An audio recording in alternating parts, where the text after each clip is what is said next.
Hollywood has an illustrious past with Scotland, and the films created there have become film classics and contemporary favorites. The list of films shot in Scotland is virtually endless, and for good reason. Let's take a look at what you can expect on location for this film. The geography of Scotland is varied from rural lowlands to barren uplands, and from large cities to uninhabited islands.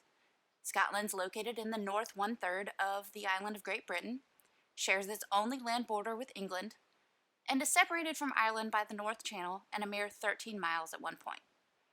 Scotland derives most of its climate from the Atlantic Ocean, which fringes the coastline of western and northern Scotland and its islands. There are two distinctly different regions in Scotland, the Highlands to the north and west, and the lowlands to the south and east. The more rugged Highland region, which I'm proposing for our filming, contains the majority of Scotland's mountainous terrain. My recommendation is that we film during the summer months, June through September, when the average daily temperature runs around 55 degrees Fahrenheit. These are also the months when rainfall is at its least, on average, though this is their tourist season, so lodging could be an issue if not booked well in advance. It's inevitable that we will have some rain to contend with. It is Scotland after all, but our best chances for clear shooting opportunities will occur during the summer months. Scotland's governmental structure operates as a moderately autonomous government which is subjected under the constitutional monarchy and Commonwealth realm of the UK. The Scottish Parliament has certain devolved powers that were delegated by the UK Parliament. The Scottish Government is responsible for most of the issues of day-to-day concern to the people of Scotland, including health, education, justice, rural affairs, and transport. Most permits and necessary dealings will be with the Scottish governmental agency. However, any application for tax incentives must be submitted to the UK government. Scotland's national currency is the British pound, and right now it's strong against the US dollar with an exchange rate of 1.25. It may be possible that potential tax incentives could alleviate the budgetary issues brought about by the exchange rate, as this is expected to hold fairly steady throughout 2017. Scotland has a nominal gross domestic product of 233.332 billion per annum. And when broken down into percentages, the GDP is primarily made up of services, with production and construction running a very distant second and third place. As of the second quarter of 2016, GDP growth in Scotland was up 0.4%. However, this growth is not enough to contain their deficit. The per capita GDP is just above 43,000. Measured in terms of GDP per person, Scotland is one of the richest countries in Europe and the 14th wealthiest in the OECD, according to the Scottish Government. At $43,000 per person, Scotland ranks higher than the UK at $35,000 per person, largely on account of its oil and gas wealth. 15% of the Scottish population exists below the poverty line, and income inequality is alive and well in Scotland.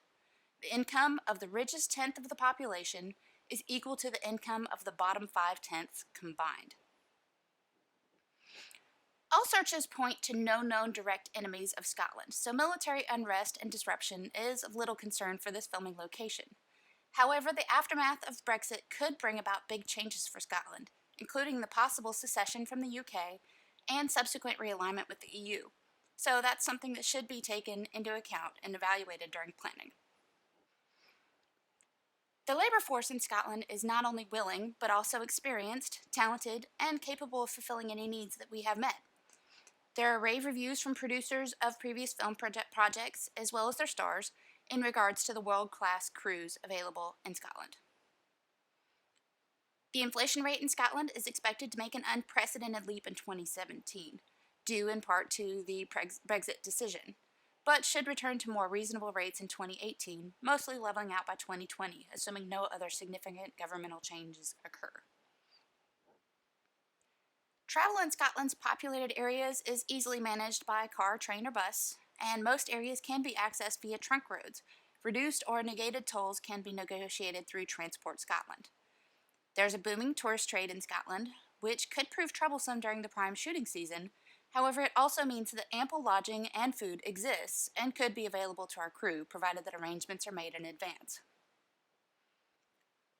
Whiskey is listed as Scotland's best-known export, with 36 bottles exported every second as of 2014. which is merely an interesting fact but should probably not affect our decision to film here. Scotland's primary imports are manufactured goods, beverages and tobacco, machinery and vehicles, and fuels. The majority of the Scottish population is between the ages of 16 and 64, both male and female, and I have it on good authority that the younger Scots people relish the opportunity to interact with and assist on film crews. The potential disturbance we may cause is the primary concern for the older residents, but can be offset by our attempts to minimize disruption whenever possible. Overall, it seems that relations between Scotland and America are solid enough to create an ideal economic and political climate for location filming, despite the fact that Fat Bastard did nothing for Scots American relations.